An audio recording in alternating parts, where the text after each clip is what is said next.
Oi, Gleise, tudo bom? Tudo bom, Maria? Tudo bem. Então, a gente está se reunindo hoje, né, com o objetivo de fazer uma entrevista que convidamos a Gleise para conversar conosco, porque ela escreveu um artigo muito interessante chamado O Direito de Resistir, como uma contribuição para o Problematizes, que é o boletim de conjuntura que o Lema deve estar lançando aí na próxima semana, o Laboratório de Estudos Marxistas, e a Gleise é uma das nossas pesquisadoras. A Gleise trabalha com a gente no projeto de extensão de formação de educadores populares e é uma pessoa que já trabalha na extensão da UFRJ há bastante tempo, com a experiência que ela tem no Labtec Betinho da COP, e é estudante de doutorado do Programa de História das Ciências, Técnicas e Epistemologia. A Gleise também tem uma grande experiência, né, que ajudou ela a escrever esse trabalho e que tem muito a ver com esse papel que ela tem na extensão da UFRJ, tem nos ajudado muito a construir esse espaço no Laboratório de Estudos Marxistas, que é o fato de ter sido conselheira do CONSEA. E o artigo da Gleise, quando a gente lê, chama a atenção da gente com muita força, na medida em que ele nos remete a um processo de construção, né, do que seria esse cidadão brasileiro, esse sujeito de direitos brasileiro que é capaz de mobilizar-se socialmente para construir a Constituição de 1988, né? Com os limites que ela tem também, mas a gente queria ouvir um pouquinho, né, da sua percepção de o que foi esse processo, né, de conquista desses direitos, de construção desse sujeito de direitos. Primeiro, eu gostaria de falar, né, primeiro, assim, saudar, né, essa iniciativa do Lema, não só do Problematize mesmo, mas da gente ter essa oportunidade de fazer esse canal do YouTube. Eu acho que um grande propósito que a gente tem de uma análise de conjuntura, né, a gente mobilizar as pessoas, fazer uma discussão, ampliar o debate, né, e esse estudo, né, que os professores, os alunos, os pesquisadores do Lema fizeram, esses estudos que estão sendo gravados agora, eu acho que são muito importantes nesse sentido, né, como é que a gente amplia, num momento tão difícil que nós estamos passando, né, como é que a gente amplia, eu acho que esse debate, esse conhecimento, essa troca que a gente pode ter, né.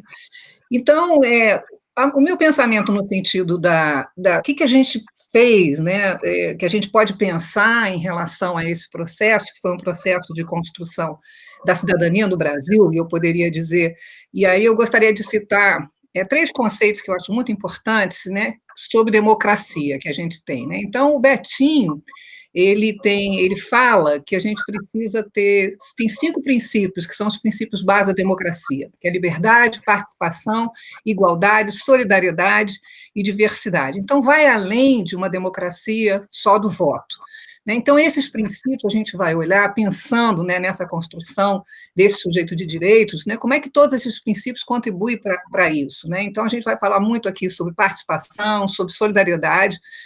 E aí vem, a partir disso, um conceito também do Carlos Nelson Coutinho, que fala da democracia como a construção coletiva do espaço público, ou seja, né, como é que isso dialoga com esses 5 princípios que o Betinho nos fala, que é a participação, a solidariedade, né, a liberdade, como é que isso junta, né, como é que coletivamente as pessoas podem, nesse processo, né, que vai avançando para construir esse espaço coletivo, né, que é um espaço público, fazer isso coletivamente, né. E aí a gente tem uma frase que eu gosto muito do Paulo Freire, né, que ele fala: existir humanamente é pronunciar o mundo, modificá-lo, onde ele fala, né, da importância de uma presença ativa e crítica que a gente precisa ter no mundo, né, a gente fala que é o princípio importante para a gente ter na democracia, que é a cidadania. Então, quando a gente vai falar, né, dessa história, dessa construção dos princípios democráticos, do princípio da cidadania, para a gente transformar esse homem que a gente tem num sujeito de direitos. A gente tem toda uma história, né, no mundo sobre como é que é a democracia, como é que foi construída a democracia, a cidadania, a participação social, desde lá da Grécia, né, em Roma, o Fórum Romano, na Idade Média a gente não tinha cidadania, as revoluções burguesas, que de alguma forma ajudaram muito nesse processo da construção, especificamente dos direitos civis, sociais e políticos. No Brasil, que foi um processo de avanços e retrocessos, a gente começa lá no período colonial, né, pegando lá o sentido, né, de colonização do Caio Prado, né, que é o latifúndio brasileiro, um latifúndio monocultor exportador de base escravista, ou seja, não há cidadãos. O Zé Bruno de Carvalho, ele fala uma coisa muito interessante, que ele fala que a escravidão é impeditiva da cidadania, ou seja, embora a gente tenha a primeira Constituição brasileira, em 1824, que ainda é a Constituição do Império, enquanto a gente tem escravidão no Brasil, não há cidadania no Brasil, não há cidadãos. Né? Então, a gente não pode falar, como a gente fala, que é uma construção coletiva de um espaço público, e a gente fala de liberdade, solidariedade, diversidade, de algo que é para todo mundo, a gente não pode falar que a gente tem cidadania do Brasil até 1888. Né? Então, a gente tem a Constituição em 1891, depois 1834, 37, 46, e essas constituições foram construindo esse processo com idas e vindas. Né? A gente conseguiu avançar, conseguiu retroceder, mas o que é importante falar é que todas essas fases que aconteceram no Brasil, elas, de alguma forma, né, elas tiveram movimentos populares. Né? A gente teve revoluções, a gente teve revoltas, né? A gente teve a Balaiada, que foi em 1838, teve a Cabanagem, em 1835, a revolta dos escravos de Malês, que foi em 1835 também, Canudos, o contestado. Embora no sentido da cidadania, o sentido contemporâneo da cidadania, né, como algo de direitos para todos, no sentido de inclusão social, cada um deles era uma luta por conquista, por melhoria de qualidade de vida, para a participação social, como a cabanagem, por exemplo. Então, a gente tem um processo no Brasil. Em 1917, a gente tem uma greve geral muito importante para direitos trabalhistas, né? Então, a gente tem no Brasil essa tradição, esse processo, vamos dizer, né? Que a gente precisa olhar sobre isso. Então, quando a gente chega na Constituição de 1988, nós não estamos falando de algo que nos foi concedido, né? A gente fala sobre perda de direitos como perda, alguma coisa que a gente ganhou, né? Não foi um ganho, né? A Constituição de 88, ela teve muita participação da sociedade civil, foi uma grande articulação na sociedade, né, do parlamento, e muitos intelectuais, formadores de opinião, para a gente ter uma Constituição que não é à toa que chama Constituição Cidadã, onde a gente tem direitos, né, que são os direitos fundamentais para a garantia da dignidade humana, e vários direitos, entre eles o exercício da cidadania por meio da participação popular. Então, isso foi uma conquista, né, uma conquista que foi, ao longo desses anos todos, pela nossa história, e que vem vindo e que chegou até aqui. Então, a gente poderia dizer que a Constituição de 88, né, é o grande avanço, o grande marco aonde a gente chegou. Né? Então, o que a gente tem, por exemplo, a gente está falando que hoje em dia esses direitos, né, não só esses direitos, mas todo esse processo, ele vem sendo impedido, né, de alguma forma. Né? E assim, uma coisa que me chamou a atenção no seu artigo foi o número, né, que você anuncia ali algo que não está publicizado, não foi feito o tamanho do escarcéu que deveria ter sido feito, que foram extintos mais de 800 conselhos, né, que são os conselhos que garantiriam, dentro do arcabouço da Constituição de 88, esse controle social das políticas públicas, a participação efetiva, né, mais próxima da ideia, vamos dizer assim, de uma democracia, da garantia de uma democracia direta, não mediada pela representação parlamentar. Então, eu queria ouvir um pouquinho de você, que até participou do Conselho, né? O que isso significou? Qual o tamanho desse rombo do ponto de vista do efeito antidemocrático dele, né? Inclusive o CONSEE é uma situação especial, porque o CONSEE é um Conselho Nacional de Segurança Alimentar e Nutricional, que faz parte a sociedade civil e o governo, né? E aí a sociedade civil é representada por movimentos sociais, populações negras, povos indígenas, comunidades tradicionais, né? Muitas representações de pequenos agricultores, e uma representação oficial de governo, onde esse espaço era um espaço tenso, né? Onde a gente tinha disputas, né? E fazia muitas discussões, e a gente conseguia a construção participava da definição e da construção de políticas públicas, né? E depois, não adianta a gente construir políticas públicas, né, se essas políticas não são implementadas. Então, a gente tinha que acompanhar, assim, os planos, né? Como é que a gente vai fazer um plano de implementação daquela política pública? Está no orçamento, por exemplo, tem que acompanhar o orçamento. Então, a gente precisava de fazer esse acompanhamento, e a sociedade civil participava disso, fazendo essa discussão, né? E participando efetivamente disso tudo. Então, o que eu acho é que, por exemplo, a presidência do CONSEE era da sociedade civil, o presidente era uma pessoa da sociedade civil eleito, né? E a gente tinha, então,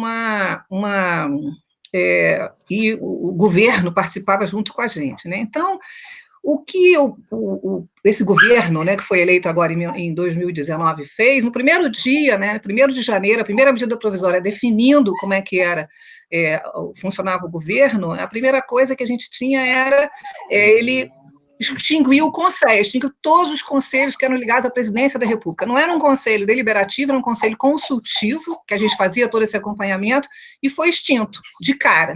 Então, isso foi uma perda importantíssima, porque a gente garantiu, esse tempo todo que a gente estava lá, a gente garantiu que tivesse uma participação das demandas da população como um todo, né? Toda ela lá representada, com todas as contradições que a gente possa ter dentro de um conselho, mas isso efetivamente funcionou, né?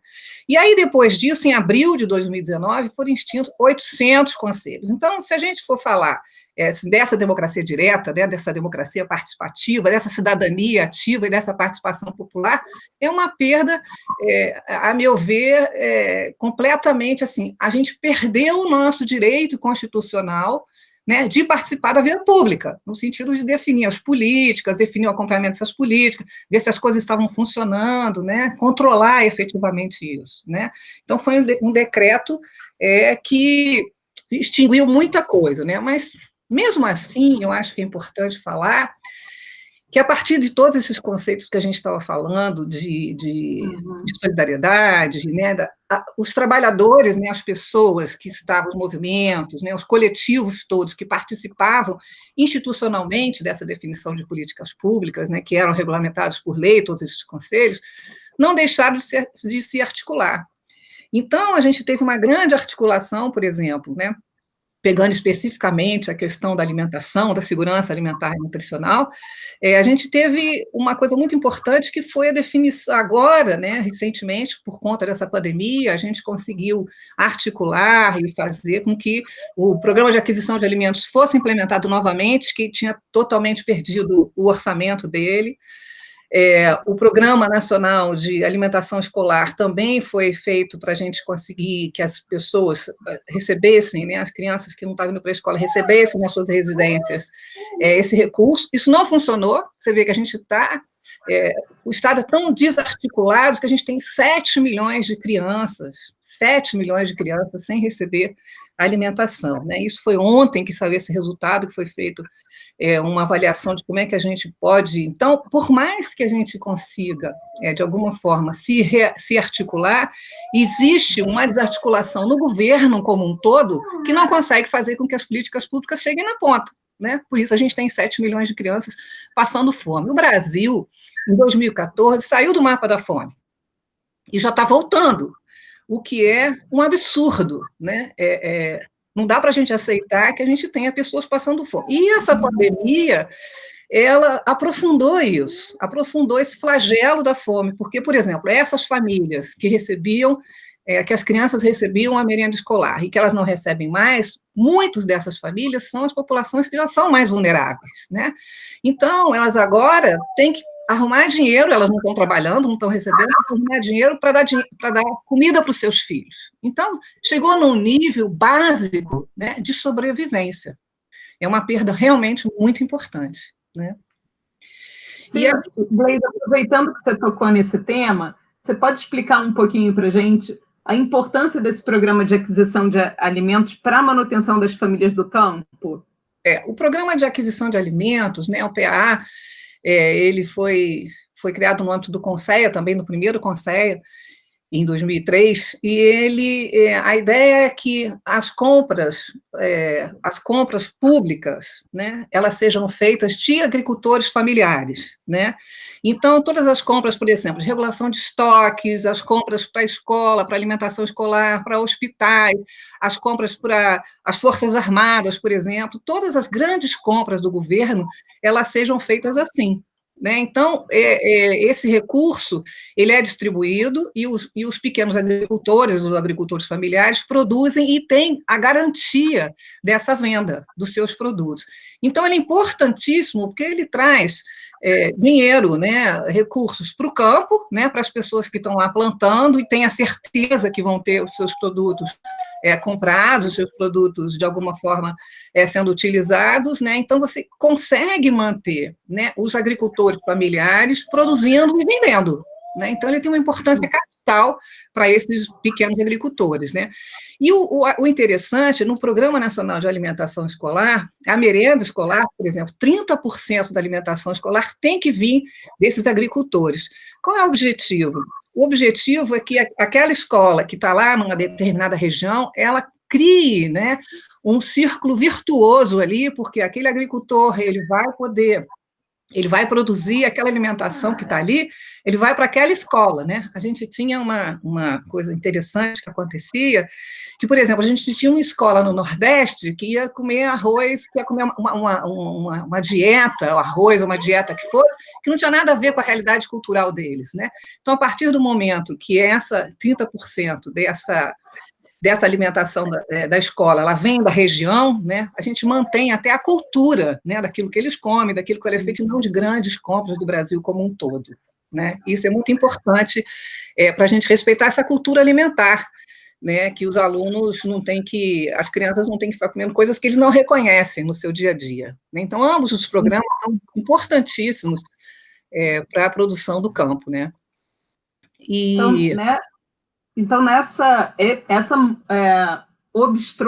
obstrução, né, da participação popular é uma perda não apenas desses direitos conquistados com muita luta ao longo dessa história que você descreveu, mas é também uma perda da articulação interna da economia, da história e da cultura do próprio país, né? Porque você começa a desrespeitar a lógica da produção local, da cultura local, na implementação das coisas mais básicas, como o exemplo que você deu da alimentação, mas também, se a gente for pensar, da saúde, da educação, de tantos outros sistemas que tinham seus conselhos representados. Mas o que você acha, que tipo de reação houve, né, diante dessa perda? Olha, eu acho que os movimentos estão articulados, né? Eu acho que estão articulados, eu acho que num grande movimento solidário, né, para a gente poder. Então, a gente tem o MST, tem o Movimento de Pequenos Agricultores, tem a Central Única das Favelas, o movimento, o Central de Movimentos Populares, todos esses movimentos, de alguma forma, trouxeram esse sentimento, né, dessa solidariedade, e tem se articulado, e tem pegado essa produção toda e distribuído essa produção e doando, né? Então, de alguma forma, é a sociedade civil, são os movimentos sociais que estão resolvendo isso, né? Essa desarticulação que a gente está vendo do Estado, das políticas públicas, que não funcionam, por exemplo, esse negócio das 7 milhões de crianças que o PNAE não está funcionando, é uma desarticulação total, né, com o FNDE, né, o MEC não responde. Então, a gente vê que o Estado, quando não faz isso, os movimentos, a sociedade se organiza e resolve. Então, numa questão dessa emergencial que a gente está vivendo, como a pandemia, foi criada uma grande rede de solidariedade com esses movimentos, de forma que isso, de alguma maneira, fosse reduzido, né? Eu não acho que não foi finalizado, né? Porque, na verdade, é um problema muito grande, mas foi reduzido. Então, esse trabalho mantém, né, essa articulação dos movimentos, né, como eu acho que foi sempre uma ideia e um costume, né, que a gente teve, né, eu acho que um ganho de cidadania que não deixou de acontecer, dessa participação cidadã e dessa luta, né, para poder melhorar uma questão dessa tão grave, por exemplo, como o sentido da fome, né. Mas, mesmo assim, né, a gente pode falar que toda essa participação social, né, e os movimentos, né, quanto mais os movimentos se juntam e fazem alguma coisa, mais os movimentos são criminalizados, né? Esse é o outro lado, né, que a gente tem também acontecendo, né? Me chama a atenção, assim, no seu artigo, a pergunta que você faz na hora que você vai apresentar essa questão, né? Você diz o seguinte, a pergunta que você faz é a seguinte: manifestação e participação social são crimes ou são direitos? Né? Você coloca essa pergunta para o leitor, a gente fica imediatamente mobilizado, porque a resposta que vem à nossa cabeça é evidentemente que são direitos. E aí você vai construindo, né, o processo de criminalização das duas questões, como é que elas estão acontecendo. Conta aí um pouquinho para a gente o que você... A gente pode falar, né, quer dizer, o que está sendo criminalizado, né, na verdade, são os movimentos sociais, as organizações, de uma forma geral, né, e são várias formas de criminalização, né. Então, o que é? Transformar em crime, né, considerar ou tratar como crime uma atitude, uma manifestação, um projeto. Então, essa criminalização, ela se dá de uma forma estruturada, ou seja, existe uma violência, que essa violência ela é institucional. Então, por exemplo, uma organização social, uma organização da sociedade civil, e que ela tem um projeto, o que acontece? Ela vai ter a prestação de conta, não vai ser aceita, né, porque aquilo ali houve um desvio. Então, faz parte, né, de uma coisa institucional, encontrar caminhos para criminalizar e falar que alguma coisa está acontecendo errado. Então, isso é uma articulação que é do Poder Judiciário, do Ministério Público, dos representantes do Poder Público, de uma forma geral, parlamentares, do Poder Econômico. Então, tem uma articulação de todos os poderes no sentido de usar todos os meios, todos os canais que são possíveis para criar uma forma de criminalizar, de dizer que os movimentos sociais estão errados, né? Então, e, além disso, os agentes do Estado, eles falam assim, bom, a gente tem que manter a democracia e a ordem. Então, sob a alegação dessa manutenção da democracia e da ordem, eles fazem o que eles se utilizam das suas funções, né, das vantagens dos seus cargos, né, e eles podem atribuir uma natureza criminosa às ações dos movimentos, em termos de manifestação. Mas no dia a dia também, é isso que eu estava falando, o funcionamento do movimento social, uma organização, o jeito que ela funciona, ela acaba tendo pressões que são pressões institucionais, no sentido de falar que está errado. Por exemplo, né, quando a gente faz um projeto com uma comunidade que seja muito pobre, por exemplo, né, eu já fiz isso, a gente faz um evento em que as pessoas vão participar desse evento, então vem comunidade de muito longe participar. E essas pessoas vêm participar e elas às vezes vêm de barco, né? Às vezes elas estão muito longe, às vezes ela vem de ônibus, mas às vezes ela vem de carona, ou então muitas delas vêm de transportes que não são transportes oficiais. Aí ela paga aquilo ali, paga por uma comida, uma quentinha lá em algum lugar. Quando ela chega e a gente vai ressarcir esse gasto não tem nota fiscal, não tem recibo, esse gasto não é aceito, não é considerado. Peraí, como é que essa pessoa veio de barco? Cadê a nota fiscal? Mas não tem, era um barco no meio do rio. que ela morava em uma comunidade ribeirinha, não tem nota fiscal nesse barco, né? Então, isso é uma forma de você inviabilizar também essa participação social, ou seja, é uma forma de você não aceitar a realidade brasileira, dessas comunidades principalmente, uma comunidade indígena, por exemplo, é outra lógica que eles têm lá, e a gente precisa aceitar isso, e isso não se aceita. Então, são várias formas, né, nessa natureza criminosa, porque não é só a manifestação ao protesto, mas é a ação do cotidiano, né, que a gente pode fazer quando a gente faz o desenvolvimento de algum projeto que eles estejam participando, né. Então, essa notícia é assustadora, né, Gleise? Porque tá que o Estado e seus agentes, que deveriam ser agentes a serviço e representantes do interesse público, do interesse do cidadão, agem restringindo o direito do cidadão e contra o interesse do cidadão, né? E principalmente... Ela pergunta, o interesse de quem que está sendo atendido? Quais cidadãos têm os seus interesses atendidos e quais não, né? Que cidadã partida é essa que a gente tem? E aí uma questão que vem em seguida é a questão que você coloca. Se alguns têm direitos e outros não, lutar por direitos é legal ou não é legal, né? E aí a gente vê, né, essa questão da luta por direitos, né? Então, por exemplo, no artigo 5º da Constituição Federal, tem lá o direito ao protesto, né? Então, é um direito constitucional, um direito que a gente tem de protestar, né, de várias formas, né?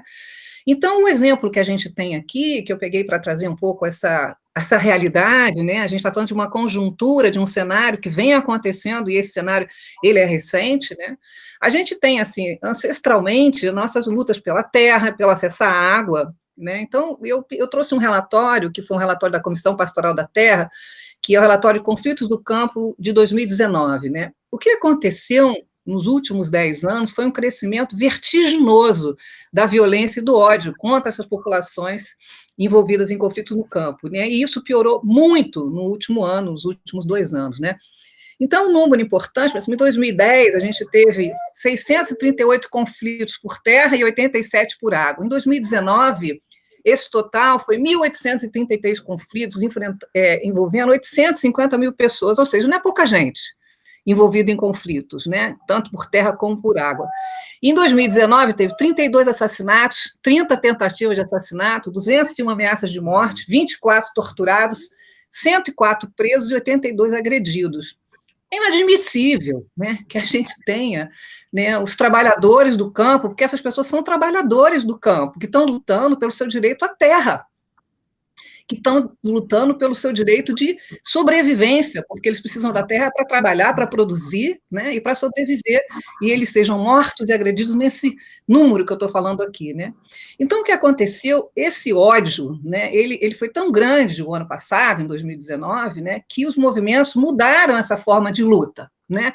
Bom, não adianta eles ficarem fazendo ocupação, não adianta ficarem fazendo essas retomadas, esses acampamentos, o que aconteceu é que eles foram muito mais se manifestar, para mostrar o que estava acontecendo, né? Então, essa análise que foi feita aí pela Comissão da Pastoral da Terra, né, em 2019, na última década, foi o ano que teve mais manifestações, 1.300 manifestações, isso significa aproximadamente 3,5 manifestações por dia, né, envolvendo mais de 240 mil pessoas, ou seja, muita gente nesses protestos, significando que essa é uma tentativa de resistência, ou seja, esse processo de ódio, de violência, né, que a gente vê que é um absurdo para o trabalhador que está querendo sobreviver contra ele, é um cenário de grande adversidade e criminalização desses movimentos do campo e da floresta, né? Então, esse uso da força em protestos, tanto no campo quanto em protestos na cidade, né, ele vem vindo, não crescendo. A gente tem visto que cada vez mais isso está indo contra, né, esse direito, que eu falo que é um direito constitucional, o direito ao protesto, né, mas ele tem sendo mais duro, né, vamos dizer assim. Né. Em 2010, teve uma portaria interministerial que dizia que o uso da força policial ele deveria seguir acordos internacionais e respeitar os direitos humanos. Embora tenha essa portaria, o que a gente vê é que o agente do Estado, ele faz do jeito que ele acha, do jeito que ele... Isso não está muito bem definido, né? O que é seguir acordos internacionais? Será que ele sabe quais são os acordos internacionais? Será que ele sabe quais são os direitos humanos que têm que estar representados? Será que ele sabe que o direito ao protesto é um direito constitucional? Né? Então, o Estado, ele age de forma... Ele permite o uso desproporcional e arbitrário desse poder, né? Os agentes da lei, eles podem coagir, né? E eles saem impunes, porque isso tudo é assim, é meio ambíguo. Como é que são essas sanções para esses agentes da lei que fazem esse tipo de coisa? Então, na maior parte das vezes, eles saem impunes, né? Um exemplo que a gente tem bem recente, né, aqui na cidade, que são a jornada de junho de 2013, né? Então, foram usados vários códigos de lei penais, né, para enquadrar os protestos. Então, eles foram acusados de cometer crime com formação de quadrilha, imagina, desacato, incêndio, dano ao patrimônio público. E aí, a partir daí, a gente tem leis muito complicadas, né? Então, ou seja, existe uma ação do Estado na legislação que criminaliza mesmo, né? E criminaliza de uma forma muito grave, né? Então, essa lei da organização criminosa, que é de 2013, ela traz uma estabilidade do que é associação criminosa. Quer dizer, associação criminosa é traficante ou é você estar numa manifestação? Né? Então, o que significa ser isso? Né? E isso, então, permite que um manifestante ele possa ser considerado participando de uma organização criminosa. Né? Então, a gente... mas é um direito que eu tenho? Então, isso é legal ou não? É crime. Né? Então, é crime. E a lei antiterrorismo, que foi de 2016, né, que disciplina o que seria caracterizado como terrorismo. Né? Então, é difícil, né? Então, ele fala o seguinte, olha, é uma definição muito vaga, né? Significa o que é um ato terrorista? Então, você portar algum objeto ameaçador. Tem gente que foi presa que estava portando vinagre, porque vinagre é algo, como se tiver gás lacrimogêneo, usa vinagre, né? Então, o que tem acontecido, né, nos últimos tempos é um processo, né, que a gente está falando de desconstrução desse sujeito de direitos, né? Porque a gente tem tentado, né, continuar nesse processo dessa luta por direitos, porque isso tudo, quando o pessoal do campo vai protestar, quando o pessoal do campo vai para manifestar, eles estão querendo simplesmente o direito de sobreviver, de plantar e de viver, e ter a sua terra, né?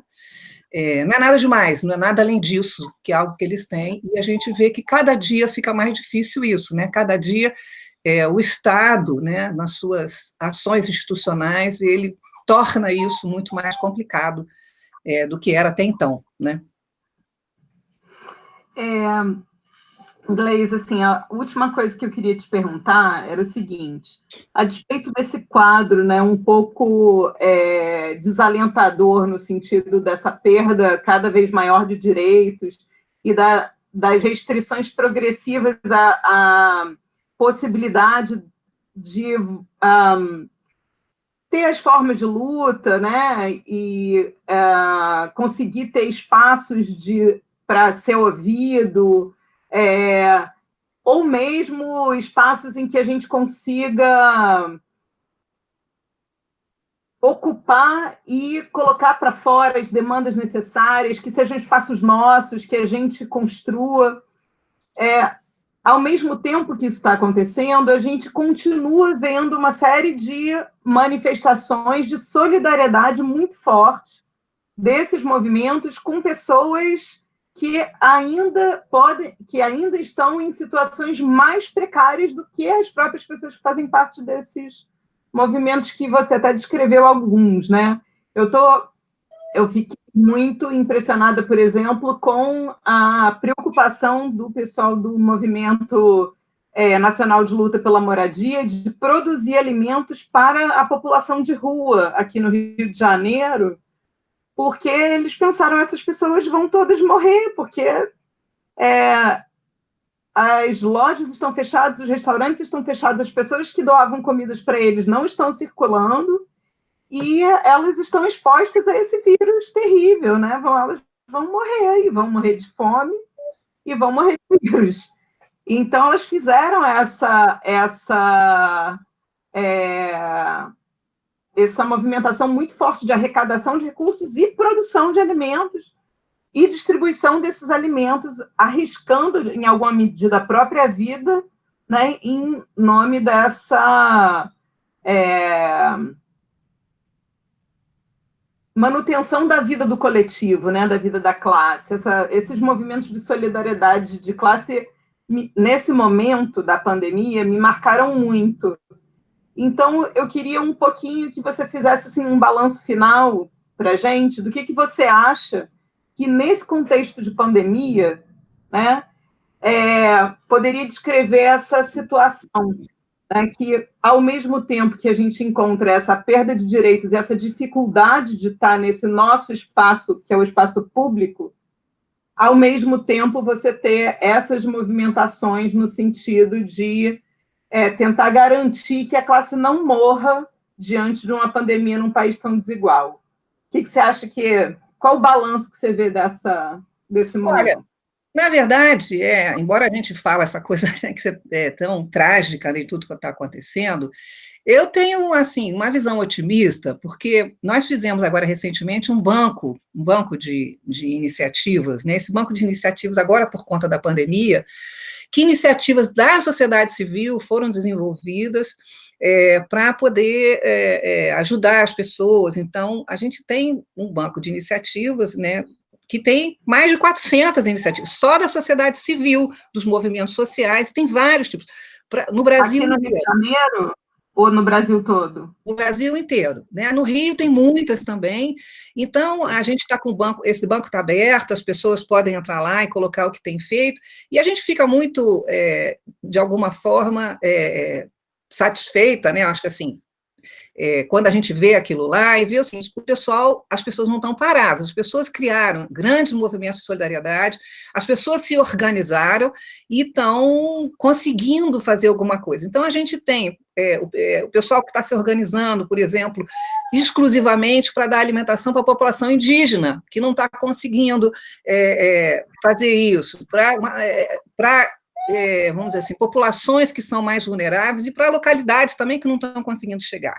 Então, a hora que eu vejo um banco de dados, né, um banco de iniciativas, que tem mais de 400 iniciativas, e está toda hora colocando iniciativa lá, me parece que as pessoas estão se mexendo, as coisas estão acontecendo e a gente não está parado, né? Então, embora esteja tudo isso, ninguém ficou sem ser, e aí a gente volta, né, para aquele conceito lá da cidadania, né, da democracia que a gente viu do Betinho, um dos pilares, né, da democracia é a solidariedade, né? Então, essa solidariedade que ela é coletiva, né, dos movimentos sociais, todos eles, o MST, o MPA, que a gente conhece, eu falei da Central Única de Favelas e tal, e outros movimentos e outras organizações que estão se juntando na sociedade civil para fazer isso, me parece que é um exemplo muito, muito importante, né, de que as pessoas estão mantendo essa democracia, de alguma forma, esse pilar da democracia, e lutando por ele. Porque um banco de projetos, né, um banco de iniciativas, com tudo isso de iniciativa acontecendo, mostra como é que as pessoas estão organizadas. Isso que a gente conseguiu fazer uma busca do que estava acontecendo, e deve ter outras aí que não estão sendo registradas, né? Então, embora, né, a gente tenha perdido esses canais institucionais de participação, eu acho que a articulação da sociedade civil, ela se mantém, de alguma forma. Estão sendo encontrados caminhos, né, para que essa articulação se mantenha, né? E aí eu sempre gosto de falar que a gente tem essa construção de caminhos para mudar o Brasil, né? Que esse é o nosso papel, né? Transformar isso que a gente está vivendo. E os caminhos a gente acaba encontrando, e a gente vê nesse banco com um grande exemplo dos caminhos que foram encontrados por muita gente aí. Então, Gleisi Paiter, nossa querida pesquisadora do Laboratório de Estudos Marxistas, do Labtec Betinho, nossa extensionista super experiente, que tem essa relação tão bonita, né, com os movimentos sociais, com os estudantes da UFRJ, com os colegas, com os docentes, com os técnicos. E muito obrigada por essa entrevista, pelo artigo. Tomara que todo mundo vá ler o seu artigo lá no Problematizes. E a gente vai disponibilizar a sua entrevista agora nos próximos dias, depois que a gente lançar o boletim, tá bom? Tá bom, obrigada, Maria, pela oportunidade. Muito obrigada.